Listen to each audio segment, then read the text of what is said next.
క్షుద్ర పూజలనేవి ఇప్పటికీ ఇంకా చాలా చోట్ల నిర్వహిస్తున్నారా అమ్మ? క్షుద్ర పూజలంటే ఏంటంటే, ఇప్పుడు మనం ఎలక్ట్రిసిటీ ఉంది. ఎలక్ట్రిసిటీని మనం ఫ్రిడ్జ్‌కి వాడుకుంటాం, హ్మ్. ఏసీకి వాడుకుంటాం. అదే డైరెక్ట్‌గా మనం చేతికి పెట్టుకుంటే చెయ్యి కాలుతుంది గదా! ఇప్పుడు శక్తి అనేదని న్యూట్రల్ ఎనర్జీ అన్నమాట. ఈ న్యూట్రల్ ఎనర్జీని అంటే అమ్మవారిని కరెక్ట్‌గా వాడితే మంచి పూజ అవుతుంది. చెడుగా వాడితే క్షుద్రం అవుతుందన్నమాట. అంటే ఇక్కడ క్షుద్రం అనేది మనిషి ఆలోచన మాత్రమే. క్షుద్ర పూజ, క్షుద్ర దేవత అనేది ఏది ఉండదు. చాలామంది అమ్మవారి మంత్రాలని క్షుద్ర పూజలకు వాడుతూ ఉంటారు. కానీ ఇది చాలా తప్పు. భూమి భూమి మీద మనం ఏ కర్మ చేసినా న్యూటన్ థర్డ్ లా ప్రకారం యాక్షన్‌కి రియాక్షన్ ఏ విధంగా ఉంటుందో వాళ్ళు పదింతలు అనుభవించాల్సి ఉంటుంది. ఇప్పుడు మన ఇంట్లో మన తల్లి ఉందనుకోండి, మనం తప్పుగా పక్క ఇంటోనిపై హింసించమని చెప్పంగా. మన అమ్మకి ఇచ్చే గౌరవం, రెస్పెక్ట్ మనం ఇస్తాం గదా!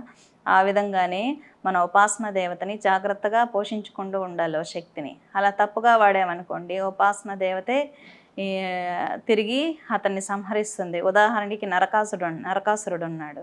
నరకాసురుడు కామాఖ్య అమ్మవారికి ఉపాసన చేసినప్పుడు అమ్మవారి దర్శనం ఇస్తే అమ్మవారినే కోరాడనమాట. దానివల్ల కామాఖ్య కాళీని కృష్ణుడిగా అవతరించి కృష్ణుడిగా వచ్చి ఆయన్ని సంహరించింది నరకాసురుణ్ణి. కృష్ణుడు నరకాసురుణ్ణి సంహరించే సమయంలో కృష్ణుడి వెనుక కామాఖ్య కనిపించిందనమాట.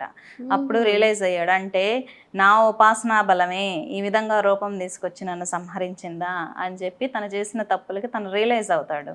కాబట్టి ఏ ఉపాసకుడైనా తన ఉపాసన దేవతని తప్పుగా వాడితే అదే ఉపాసన దేవత ద్వారా ఇతని కష్టాలు అనుభవించాల్సి ఉంటుంది. ఈ విపరీత కోరికలకు ఈ ఉపాసన వాడొచ్చంటారా? తప్పు కదమ్మా. ఇంట్లో మనం కత్తుంది అనుకుందాం, మనం కూరగాయలు తరగడానికి వాడితే మంచిది, అదే వేరే పనికి వాడితే తప్పు కదా. మనిషి ఆలోచనల్లోనే తప్పు ఉంటుంది. దేవత ఎప్పుడు పవిత్రమైంది, శక్తి ఎప్పుడు పవిత్రమైంది. కానీ మనిషి చేసే తప్పులు దేవతలకు అంటగట్టేస్తున్నారు. ఈ క్షుద్ర పూజలు కానీ వీటి వల్ల ఎక్కువగా అమాయకులు కానీ, కొంచెం చదువు కాస్త తక్కువగా ఉన్నవాళ్ళు కానీ అట్రాక్ట్ అయిపోతూ ఉంటారు. ఇంట్లో ఏదో జరగగానే ఏదో శక్తి వచ్చేసిందని చెప్పి ఇప్పటికీ చాలా ఊళ్ళల్లో ఇంకా ఇది కొనసాగుతూనే ఉంది. అంటే ఈ మూఢనమ్మకాలు. ఈ కలియుగంలో కూడా ఇంకా ఇవి నమ్మకం వెనుక ఉన్న ఆంతర్యం. అంటే అమ్మ ఇప్పటికి కూడా ఎందుకు మనుగడలో ఉంది, ఇప్పటికి కూడా ఎందుకు నమ్ముతున్నారంటే సఫర్ అవుతున్నారు. ఇప్పుడు మొన్న ఒక అమ్మాయి వచ్చింది నా దగ్గరికి. అన్ని హాస్పిటల్స్ తిరిగేసి వచ్చింది. అన్ని హాస్పిటల్స్ తిరిగి మెడిసిన్స్కి శరీరం సపోర్ట్ చేయలేదు.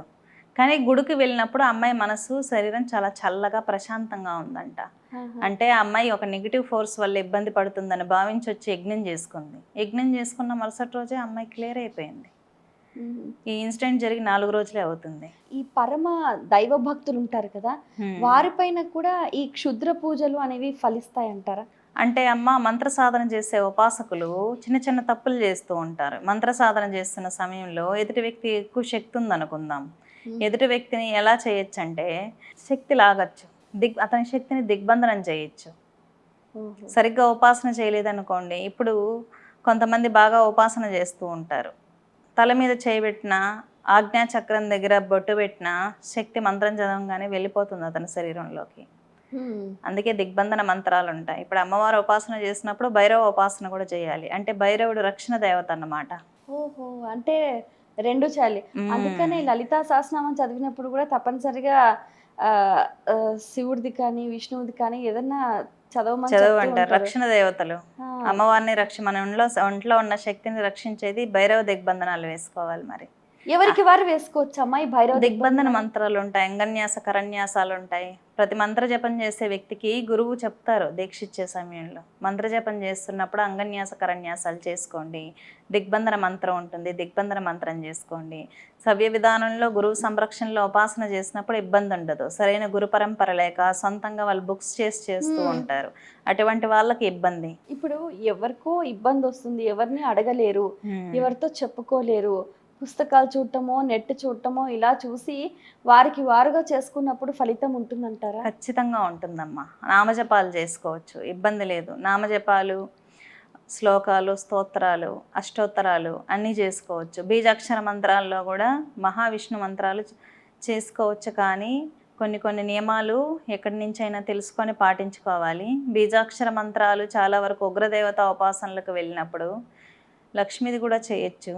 ఉగ్రదేవత ఉపాసనలు, దశమహావిద్యలు, రుద్రమంత్రాల దగ్గరికి వెళ్ళినప్పుడు సరైన గురువు ఆధ్వర్యంలో చేస్తే మంచిది. ప్రకటనలు మీవి, ప్రచారాలు మావి. జీవితంలోని వెలుగులందరివి. PMC తెలుగు ఛానల్లో మీ యాడ్స్ కోసం సంప్రదించవలసిన ఫోన్ నంబర్స్